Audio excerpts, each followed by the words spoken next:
حقوق العباد میں والدین کا. اور اسی لیے نبی اکرم صلی اللہ علیہ وسلم سے جب پوچھا جاتا تھا تو آپ یہی کہتے تھے کہ سب سے بڑا گناہ شرک باللہ، اس کے بعد حقوق الوالدین، ماں باپ کی نافرمانی کرنا، ماں باپ کو ستانا، ماں باپ کی نافرمانی کرنا. ایک مرتبہ تو آپ نے 3 بار فرمایا، بخاری کی روایت، الا انبئکم باکبر الکبائر ثلاثا، قلنا بلا یا رسول اللہ. اللہ کے نبی نے 3 بار کہا، لوگوں کیا میں تمہیں سب سے بڑا گناہ نہ بتاؤں؟ کیا میں تمہیں سب سے بڑے گناہوں سے باخبر نہ کر دوں؟ الا انبئکم باکبر الکبائر. یہ بات 3 بار آپ نے کہی. صحابہ نے فرمایا بلا یا رسول اللہ، کیوں نہیں؟ اے اللہ کے نبی، ہم جاننا چاہتے ہیں کہ سب سے بڑا گناہ کیا ہے، ہمیں باخبر کیجئے، ہمیں بتائیے کہ سب سے بڑا گناہ کیا ہے.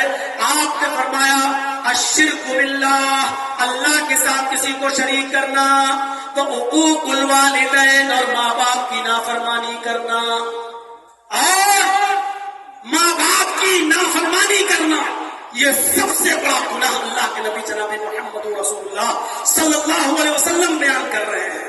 آپ سوچئے کیسی وہ اولاد ہے جو اپنے ماں باپ کو ستاتی ہے. ایک صحابی آئے اللہ کے نبی سے، میں بیعت کروں گا جہاد کے لیے. آپ صحابہ کو جہاد کے لیے لے کے جا رہے ہیں، میں بھی جہاد کے لیے جاؤں گا. اے اللہ کے نبی کیا میں چلوں؟ آپ نے اس سے سوال کیا احی الوالدات، کیا تمہارے ماں باپ زندہ ہیں؟ احی الوالدات، کیا تمہارے ماں اور باپ دونوں باحیات ہیں؟ اس نے کہا ہاں. اے اللہ کے نبی میری ماں بھی زندہ ہے، میرے باپ بھی زندہ ہے. آپ نے فرمایا فَفِيهِمَا فَجَاهِدْ، جاؤ ان دونوں ہی کی خدمت کرو، ان دونوں کی سیوا کرو، ان دونوں کا کہا مانو، ان دونوں کی اطاعت کرو. یہی جہاد ہے اور تمہیں جہاد کا ثواب ملے گا. غور کرو میرے پیارے ساتھیوں، اندازہ لگا سکتے ہیں آپ ماں باپ کا مقام اور ماں باپ کا درجہ کیا ہے. حضرت معاذ ابن جبل فرماتے ہیں کہ اوصانی رسول اللہ صلی اللہ علیہ وسلم بعشر کلمات، کہ مجھے میرے نبی محمد رسول اللہ نے 10 باتوں کی نصیحت مجھے فرمائی، 10 باتوں کی وصیت فرمائی. اور 10 باتوں میں پہلی بات یہ تھی، آپ نے فرمایا اے معاذ ابن جبل لا تشرک باللہ شیئا ان قتلت او حرقت. اے معاذ، اللہ کے ساتھ کبھی کسی بھی حال میں کسی کو شریک مت کرنا. ان قتلت او حرقت، اگر تجھے قتل کر دیا جائے، اگرچہ تجھے جلا کر راکھ کر دیا جائے، تجھے جلا کر بھسم کر دیا جائے، تب بھی اللہ کے ساتھ کسی کو شریک مت کرنا. ولا تحقن والديك وان امراك ان تخرج من اهلك ومالك، اگر اور اپنے ماں باپ کی کبھی بھی نافرمانی مت کرنا. ولا تحقن والديك، اپنے ماں باپ کی کبھی بھی کسی بھی حال میں نافرمانی مت کرنا. اگرچہ تمہارے ماں باپ تمہیں حکم دیں کہ تم اپنا مال، اپنے اہل ویال، اپنے بیوی بچے اور اپنا مال و دولت چھوڑ کر بے گھر ہو جاؤ، نکل جاؤ اس گھر سے، اگر وہ تمہیں اس بات کا بھی حکم دیں اس کے باوجود تم اپنے ماں باپ کی نافرمانی مت کرنا. اس حدیث سے والدین کی اہمیت کا اندازہ لگا سکتے ہیں، ماں باپ کے مقام کا پتہ چلتا ہے.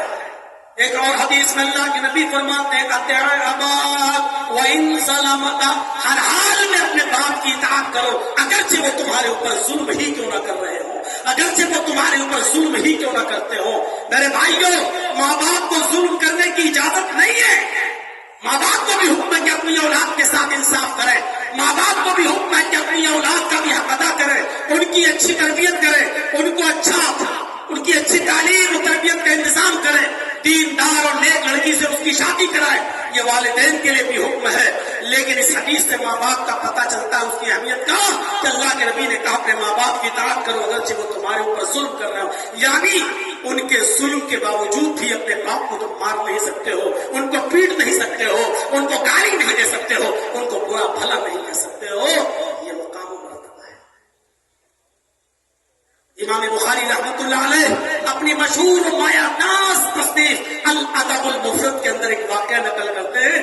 ذرا اس واقعے کو سنیے. نوجوانوں، تمہارے مطلب کا واقعہ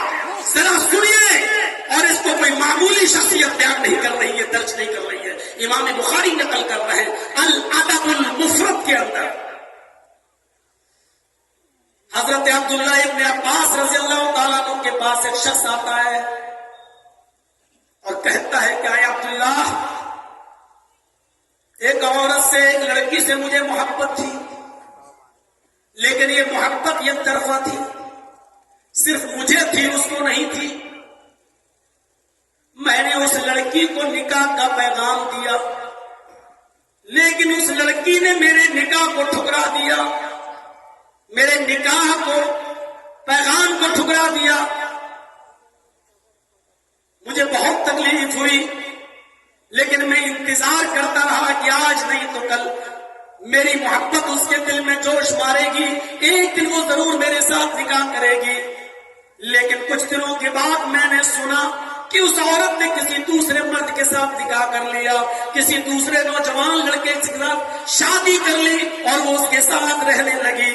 میں نے اس کو اپنی انسلٹ سمجھا، میں نے اس چیز کو اپنی بے عزتی سمجھا، اور آؤ دیکھا نہ تھا تیش میں آیا اور میں نے کھنجر لیا اور اس عورت کے، اس لڑکی کی تلاش میں رہا، اور جیسے ہی میں نے اس کو تنہائی میں پایا، میں نے وہ کھنجر اس کے پیٹ میں مار دیا اور اس کو قتل کر دیا، اس کو مار ڈالا.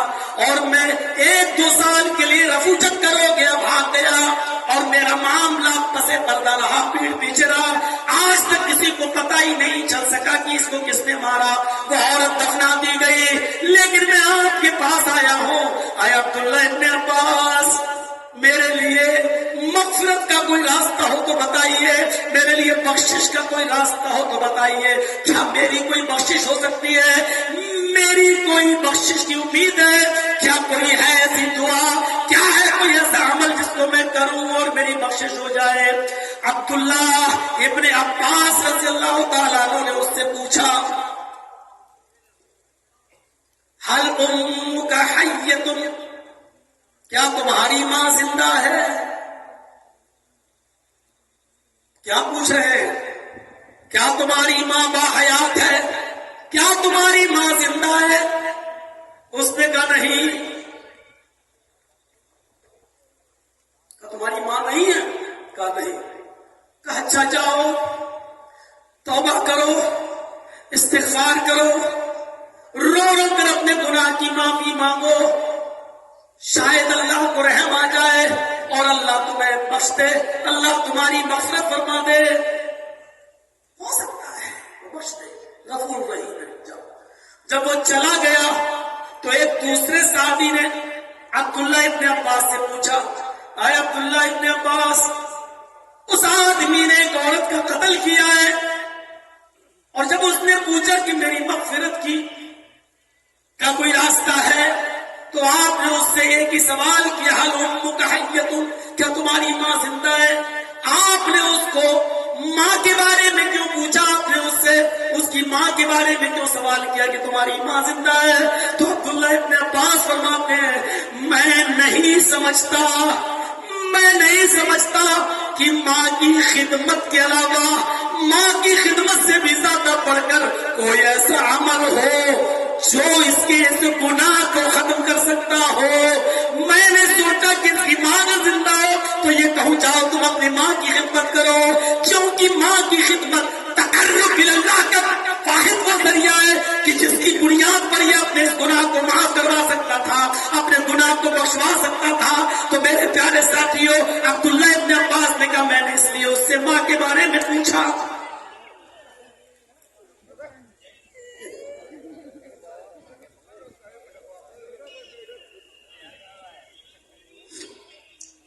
یہاں سے ماں کے مقام اور ماں کے مرتبے کے بارے میں ذرا اندازہ لگائیے.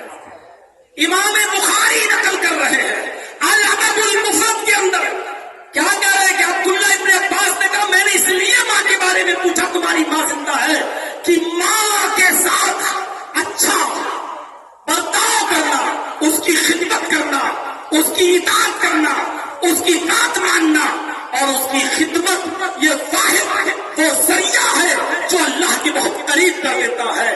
اگر اس کی ماں زندہ ہوتی تو میں اس کو یہی حکم دیتا، لیکن اب ماں زندہ نہیں ہے تو پھر میں نے اس کو گناہوں سے استغفار و توبہ کے لیے حکم دیا. کہ جاؤ کرو، ماں کے مقام و مرتبے کو پہچانا۔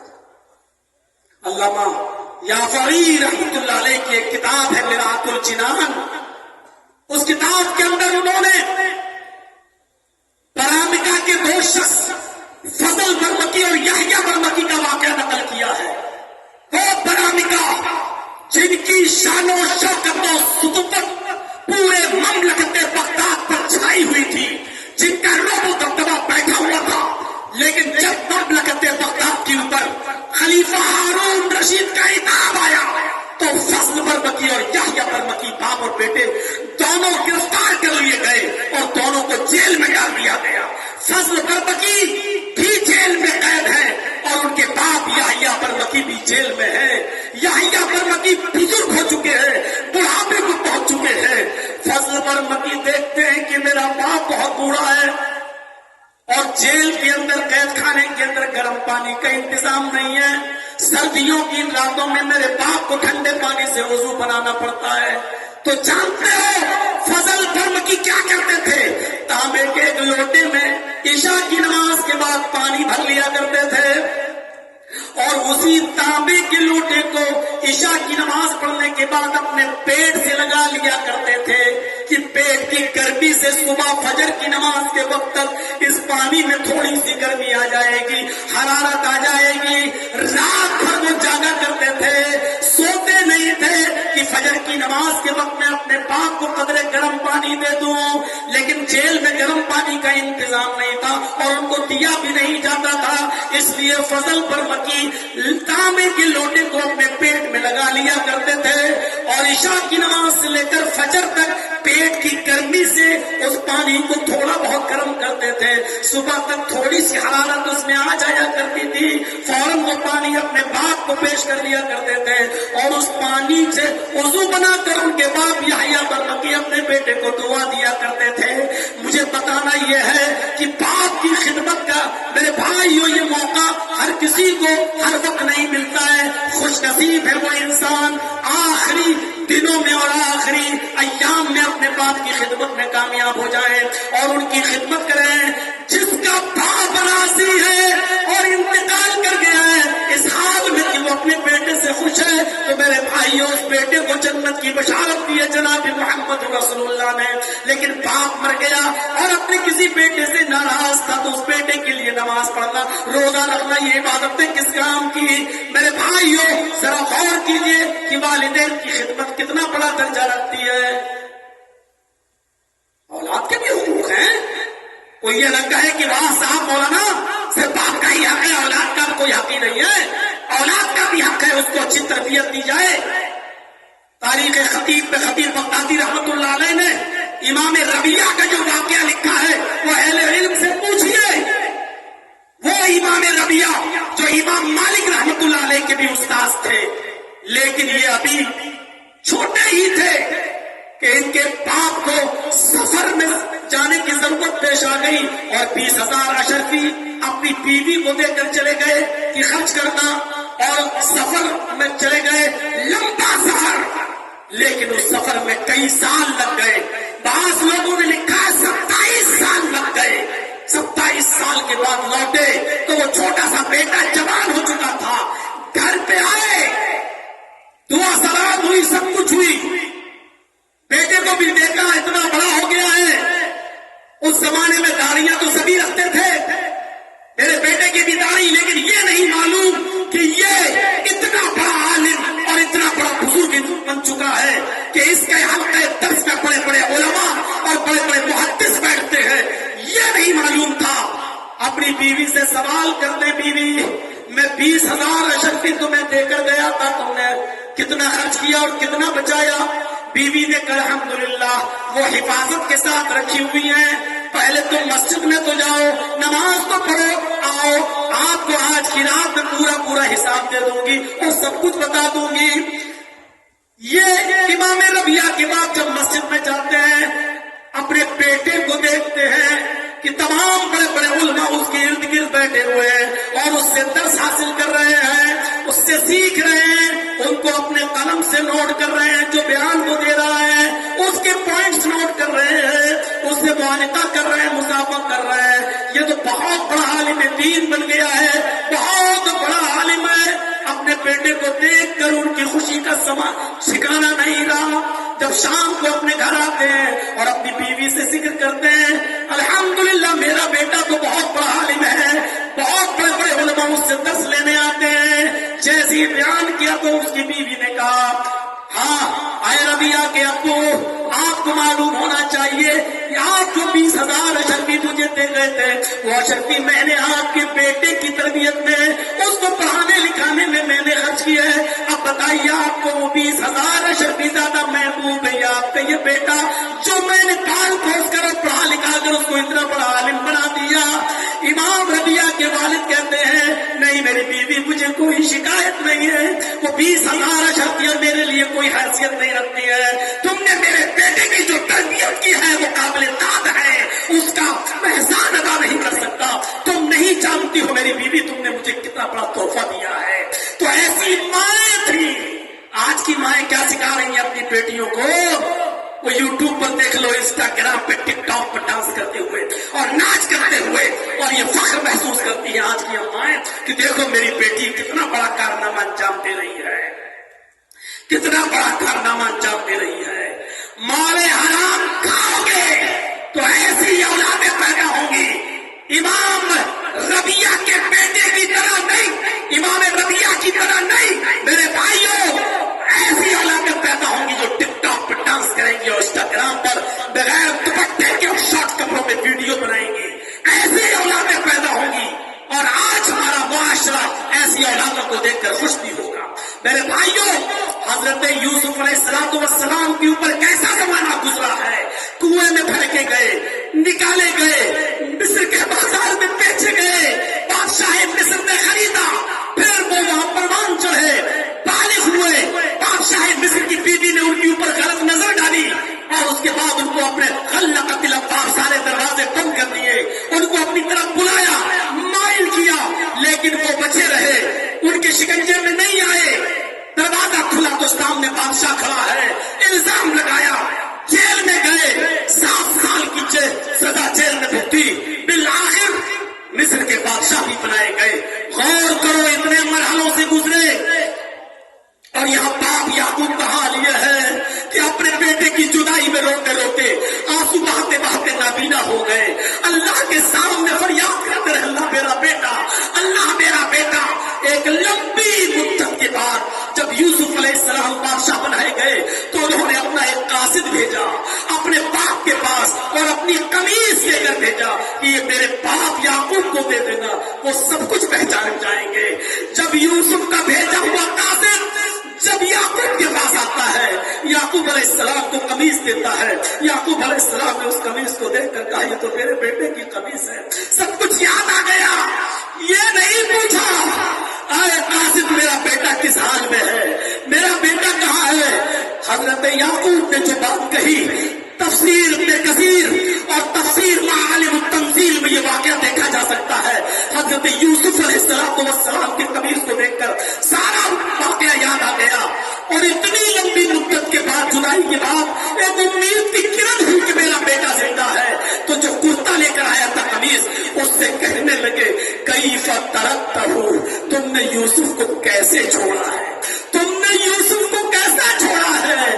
قاصد نے جواب دیا ترکتہ ملک مصر، میں نے ان کو مصر کے بادشاہ کی حالت میں چھوڑا ہے، وہ مصر کے بادشاہ بنا دیے گئے ہیں۔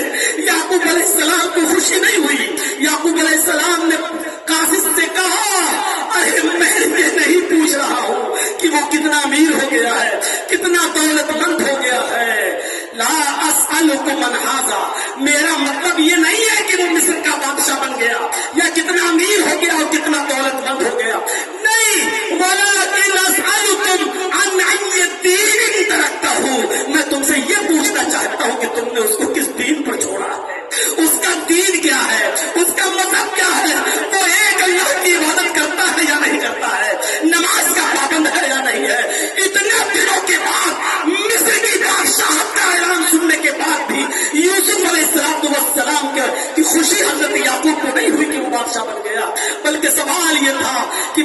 پوچھنا چاہتا ہوں کیا یہ دین انت رکھتا ہوں، تم نے اس کو کس دین پر چھوڑا ہے؟ اور جب جواب اچھا ملا کہ الحمدللہ وہ 5 وقت کی نماز، وہ نماز بھی پڑھتے ہیں، وہ روزہ بھی رکھتے ہیں، وہ خواب کی تعبیر بھی بتاتے ہیں، اور وہ اللہ کے دین کو قائم بھی کرتے ہیں، جب یہ ساری چیزیں بتائی گئی تب ان کو خوشی ہوئی۔ یہ ایک باپ کی ذمہ داری ہے کہ ایک باپ یہ دیکھے کہ تمہارا بیٹا انجینئر ہے، سول انجینئر ہے، MBBS ہے، ڈاکٹر ہے، سب کچھ ہے، تمہارا بیٹا نمازی ہے، تمہارا بیٹا دیندار ہے یا نہیں؟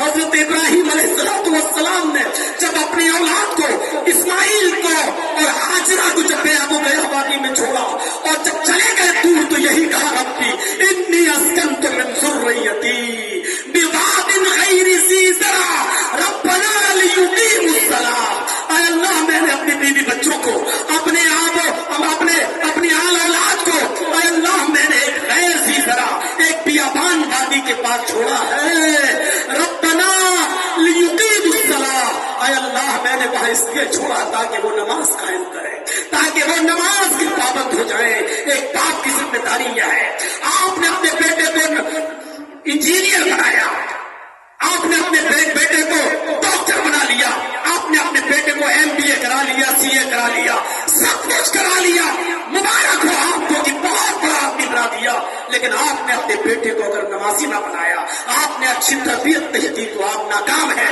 ایسی اولاد جو آپ کی قبر پہ کھڑے ہو کر یہ نہ کہہ سکے کہ اللہم اغفر لہ وارحمہ وعافہ واعف عنہ واکرم نزلہ ووسع مدخلہ واغسلہ بالماء والثلج والبرد، ایسی اولاد جو آپ کی قبر پہ کھڑے ہو کر یہ نہ کہہ سکے کہ ربنا اغفر لی ولوالدی وللمؤمنین یوم یقوم الحساب، تو آپ بیکار ہیں، ناکارہ ہے، ناکام ہے، آپ کا یہ MBBS بیٹا بالکل ناکام ہے، اور آپ کامیاب نہ سمجھے اپنے آپ کو، کیونکہ اب آپ اس دنیا سے جانے والے ہیں۔ میں نے اپنے باپ کی موت کو جتنی قربت سے دیکھا ہے، شاید کسی بیٹے کو اتنے قریب سے دیکھنے کا موقع ملا ہو کہ آخری وقت ہے، مجھے پکڑے ہوئے ہیں میرے باپ، اور مجھ سے میں نے کہا کہ میں تھوڑا سا بھی چاہتا ہوں، گھر تک ہو کے آتا ہوں، ہاتھ نہیں چھوڑ رہے ہیں، میں نے کہا آواز بند، کوئی چیز ان کی زبان سے نہیں نکل رہی، میں نے کہا ابو آج جمعہ ہے، ذرا نہانے جا رہا ہوں، جمعہ پڑھانا ہے، ہاتھ چھوڑ دیا ہے۔ میں نے وہ قریب سے دیکھا ہے روح کو نکلتے ہوئے۔ میرے پیارے ساتھیوں، میرے بھائیوں، وہ باپ کتنا خوش نصیب ہے کہ جو ایسی اولاد کو چھوڑ کے جائے جو اس کے لیے دعا کرے، کیونکہ اللہ کے نبی نے یہی تو فرمایا تھا کہ انتقال کے بعد عمل کا سلسلہ منقطع، اذا مات الانسان فانقطع عنہ عمله، سارے عمل کا سلسلہ منقطع الا بثلاث، صرف 3 چیزیں، الا بصدقۃ جاریہ، صدقہ جاریہ، اور ان 3 چیزوں میں ایک نیک اولاد جو اپنے باپ کے لیے دعا کرے۔ یہاں کھڑے ہیں جتنے لوگ بیٹھے ہیں، کیا ان کو یہ دعائیں یاد ہیں؟ کیا وہ اپنے باپ کے لیے یہ دعا کر سکتے ہیں؟ اللہم اغفر لوالدی وارحمہ وعافہ واعف عنہ واکرم نزلہ، کیا وہ یہ دعا کر سکتے ہیں کہ اللہم ان ھذا ابی فی ذمتک وحبل من جوارک؟ کیا یہ دعائیں ان کو یاد ہیں؟ فتح من فتنۃ القبر وعذاب النار، اللہ ان کو قبر کے فتنے سے بچا، ان کو عذاب قبر سے محفوظ فرما۔ میرے بھائیوں، یہ دعا تو آپ اپنی زبان میں کہتے ہو کہ اللہ میرے باپ کو بخش دے، اللہ میرے باپ کی مغفرت فرما۔ ارے وہ دعائیں یاد کرو جو جناب محمد رسول اللہ خود سکھا کر گئے ہیں اور خود دعائیں مانگا کرتے تھے، ان دعاؤں کو یاد کرو۔ ایک باپ بہت کامیاب ہے کہ اس نے اپنے بیٹے کو انجینئر بنا لیا، بہت کامیاب ہے کہ اس نے اپنے بیٹے کو سب کچھ بنا لیا، لیکن کتنا ناکام ہے کہ وہ اپنے بیٹے کو یہ دعائیں یاد نہیں کرا سکا اور دین کی تعلیم اور تربیت نہیں دے سکا۔ میرے بھائیوں، باپ کتنا ناکام انسان ہے جو اس دنیا سے اس حال میں جاتا ہے۔ حقوق ادا کرو، وبذل القربى، فوراً کہا والدین کے بعد وبذل القربى، قرابت داروں کا خیال رکھو، ان کے ساتھ بھی حسن سلوک کرو۔ امام بخاری نے الادب المفرد میں ایک اور واقعہ نقل کیا ہے، ابو ہریرہ جب طائف گئے تو لوگوں نے ان سے کہا کہ بہت دنوں کے بعد آپ آئے ہیں، کوئی حدیث سنائیے جو اللہ کے رسول سے سنی ہو۔ ابو ہریرہ نے فرمایا آج میں تھکا ہوا ہوں، کل بتاؤں گا انشاءاللہ۔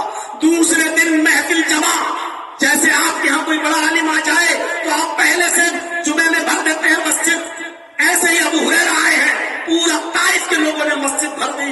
ابو ہریرہ فرماتے ہیں کہ آپ لوگ اللہ کے رسول کی کوئی حدیث سننا چاہتے ہو؟ فرمایا ہاں۔ فرمایا میری ایک شرط ہے، یہ شرط اگر مولانا چرچیس لگاتے تو کتنے لوگ بچیں گے یہاں پر؟ شرط ہے۔ پوچھا لوگوں نے کیا شرط ہے؟ فرمایا کہ میں درس دوں گا، میں نبی کی حدیث سناؤں گا، لیکن میری شرط یہ ہے کہ اگر اس محفل میں، اس مسجد کے اندر اگر ایک بھی آدمی ایسا بیٹھا ہوا ہو جو اپنی خالہ، جو اپنے کسی رشتہ دار سے ناراض ہو، جو اپنے کسی رشتہ دار سے ناراض ہو، وہ اس مسجد سے چلا جائے۔ بس پوری مسجد میں ایک آدمی اٹھا، نوجوان مسجد کے باہر نکل کے کہتا ابو ہریرہ ابھی درس مت دینا، میری خالہ مجھ سے ناراض ہے، میں جا رہا ہوں، ابھی معافی مانگ کر آتا ہوں، جب تک میں نہ جاؤں درس نہیں دینا، یہ درس مجھ سے چھوٹ جائے گا۔ کہ جاؤ، میں انتظار کر رہا ہوں۔ وہ شخص گیا اپنی خالہ کے پاس، معافی مانگ کر آیا، خالہ نے بھی معاف کر دیا، لیکن خالہ نے کہا بھانجے ابو ہریرہ سے میری طرف سے اتنا پوچھ لینا، ایک آدمی کی ناراضگی کی وجہ سے پوری مسجد والوں کو درس کیوں نہیں دیا، ان کو خطاب کیوں نہیں کیا؟ وہ شخص آیا، ابو ہریرہ میں اپنی خالہ سے ناراض تھا، میری خالہ ناراض تھی، معافی تلافی ہو گئی، معاف کر دیا، اب کوئی نہیں ہے، درس دیجئے۔ ابو ہریرہ کہتے بیٹھو، اب میں درس دیتا ہوں، لوگوں میں نے اللہ کے نبی سے سنا ہے۔ نوجوان بولا ابو ہریرہ میری خالہ نے ایک مسئلہ پوچھا ہے، ایک شخص کی وجہ سے، ایک آدمی کی ناراضگی کی وجہ سے پوری محفل والوں کو آپ نے درس کیوں نہیں دیا، کیوں آپ نے خطاب نہیں کیا؟ تو ابو ہریرہ فرماتے ہیں یہی میرا درس ہوگا آج۔ میں نے اللہ کے رسول صلی اللہ علیہ وسلم سے سنا ہے، جس مجلس میں، جس محفل میں ایک بھی آدمی رشتہ داری کو توڑنے والا، قاطع رحم ایک بھی ہوتا ہے، ایک بھی شخص اگر کسی اپنے رشتہ دار سے ناراض رہتا ہے تو اللہ پوری مجلس، پوری محفل پر سکینت و غشیت و رحمت نازل نہیں فرماتا ہے۔ اللہ اپنی غشیت، رحمت اور سکینت پوری مجلس سے اٹھا لیتا ہے۔ میں نے سوچا کہ اگر کوئی ایسا آدمی یہاں رہا تو اللہ کی رحمت نازل ہی نہیں ہوگی تو درس دینے کا فائدہ کیا ہے؟ اس لیے میں نے کہا کہ کوئی بھی شخص ناراض ہو تو چلا جائے۔ میرے بھائیوں، مولانا چرچیس اگر کہہ دیں کہ جو بھی آدمی اپنے رشتہ دار سے ناراض ہو وہ یہاں سے اڑ کے چلا جائے، تو میں نہیں سمجھتا ہوں، ایمانداری کے ساتھ اگر لوگ اٹھ کے جانے لگے تو ایک آدمی بھی یہاں موجود رہے، شاید مولانا چرچیس بھی اس حمام میں ننگے نظر آئیں گے، کیونکہ ایسا ہو ہی نہیں سکتا کہ سب مجھ سے بھی خوش ہو، کوئی نہ کوئی تو مجھ سے بھی ناراض ہوگا میرے رشتہ دار۔ غور کریے آپ، باتیں بہت لمبی ہو جائیں گی، ابھی تو یتامہ ہے، پھر مساکین ہے، پھر والجار ذی القربیٰ ہے، پھر والجار الجنب ہے، والصاحب بالجنب ہے، پھر وابن السبیل ہے، پھر وما ملکت ایمانکم ہے۔ میں نے شروع ہی میں کہا تھا کہ شاید آج میں پورا خطاب اس آیت پر نہ دے سکوں اور پوری باتیں پیش نہ کر سکوں۔ 2 گھنٹے کا، 1.5 گھنٹے کا یہ خطاب میرے بھائیوں کافی ہے۔ اگر کل بہرائش میں پروگرام نہ ہوتا تو میں تھوڑا ٹائم اور لیتا آپ کا، ابھی نکلتے نکلتے بھی آدھا گھنٹہ لگ ہی جائے گا، کیونکہ کمیٹی والے بھی اپنا حق ادا کریں گے، لے جائیں گے، بٹھائیں گے، پھر بیچارے ہمیں وہاں تک چھوڑیں گے، تو ہم انہی باتوں پر اکتفا کرتے ہیں۔ پورے خطاب کا لب لباب صرف یہ ہے کہ اللہ کے حق کی ادائیگی کے ساتھ ساتھ حقوق العباد بہت ضروری ہے، اور اللہ اپنے حق میں ہوئی کمی کو معاف کر سکتا ہے، لیکن بندوں کے حقوق میں کمی ہوئی تو اللہ معاف نہیں کرے گا۔ میرے پیارے ساتھیوں، حق ادا کیجئے، زمین و جائیداد کا بٹوارا صحیح طور پر کیجئے، کسی پر ظلم مت کیجئے۔ اللہ سے دعا ہے کہ بار الہ ہماری خطاؤں کو معاف فرما دے، ہمارے گناہوں کو بخش دے، ہم جميع مسلمانوں پر رحم فرما۔ اے اللہ، ہمیں بندوں کے حقوق ادا کرنے کی توفیق عطا فرما، رشتہ داروں کے حقوق ادا کرنے کی توفیق عطا فرما، حقوق الزوجین ادا کرنے کی توفیق عطا فرما، حقوق الوالدین والاولاد ادا کرنے کی توفیق عطا فرما، اور جتنے بھی بندوں کی قسمیں ہیں ہم ایک دوسرے کے حق کو سمجھنے کی توفیق عطا فرما۔ الہ العالمین، جب تک تو ہمیں زندہ رکھ، اسلام پہ زندہ رکھنا، اور جب ہمارا خاتمہ ہو تو ایمان پر ہمارا خاتمہ فرمانا۔ وما علینا الا البلاغ المبین، وآخر دعوانا ان الحمد للہ رب العالمین۔ السلام علیکم ورحمۃ اللہ وبرکاتہ۔ جزاکم اللہ خیر و احسن الجزاء۔ ماشاء اللہ، ابھی ہم شیخ محترم سے انتہائی قیمتی گفتگو سماعت کر رہے تھے، بڑے ہی اچھے انداز میں